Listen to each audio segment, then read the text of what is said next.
Hi, this is AP Chemistry Screencast 3.12. We'll do another example of balancing redox. Here's the reaction that's shown. We have chromium 3 hydroxide and hypochlorite being reacted to produce chromate and chloride.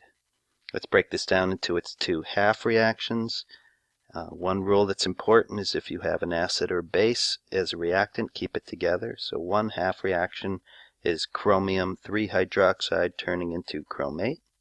The other one is hypochlorite turning into chloride. We now follow the same rules we've followed before in order to balance this thing out overall. We begin with oxygen.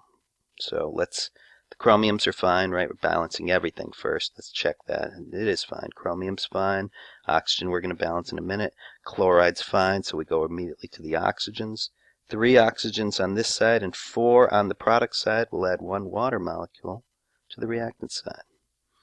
2 hydrogens plus 3 hydrogens makes 5 hydrogens. Let's add 5H plus to the product side.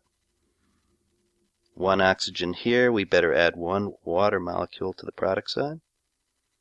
2 hydrogens, we better add 2H plus to the reactant side. It's time to balance electrons now. Let's see. No charge on this side. 3 plus on this side. See the -2 and the +5. Let's add 3 electrons to the product side. 1 plus by virtue of 2 minus 1, and 1 minus on the reactant side. We need to add 2 electrons to the reactant side. Balancing electrons overall, we're simply going to go with a common multiple of 6.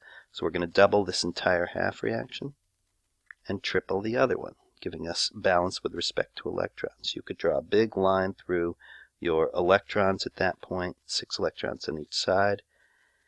Are we done? Now we need to, since it's in basic solution, see how much H plus we have and balance it out. So let's see. 10 plus on the product side, 6 plus on the reactant side. That's in excess of 4H plus, so let's add 4 OH minuses to both sides. And then let's add it up. Now, when you do, you'll eventually get this. But this involves more simplification than you could possibly do. I don't know if anybody could come up with that right away because you do a lot of stuff in your head. So here's it. I also showed when I did it out myself. And the big difference I made when it gets this complicated, at least for me, there it is there and there, I factor it out. I went ahead and see this 2H2O, 2 chromium 3 hydroxide because of the 2. I factored it all out for both of them. And then before I combine them, let's make life easier and just cross out anything that canceled. The electrons canceled. 6H plus cancels there and changes that to 4H plus. See that, since we're 4 excess there.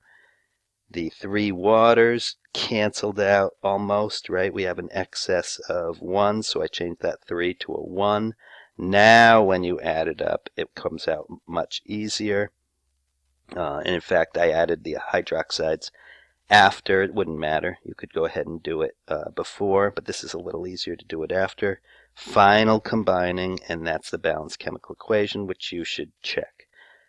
This is certainly a relatively challenging one. So this one is a good one to practice. This is balancing redox when you have a basic reactant.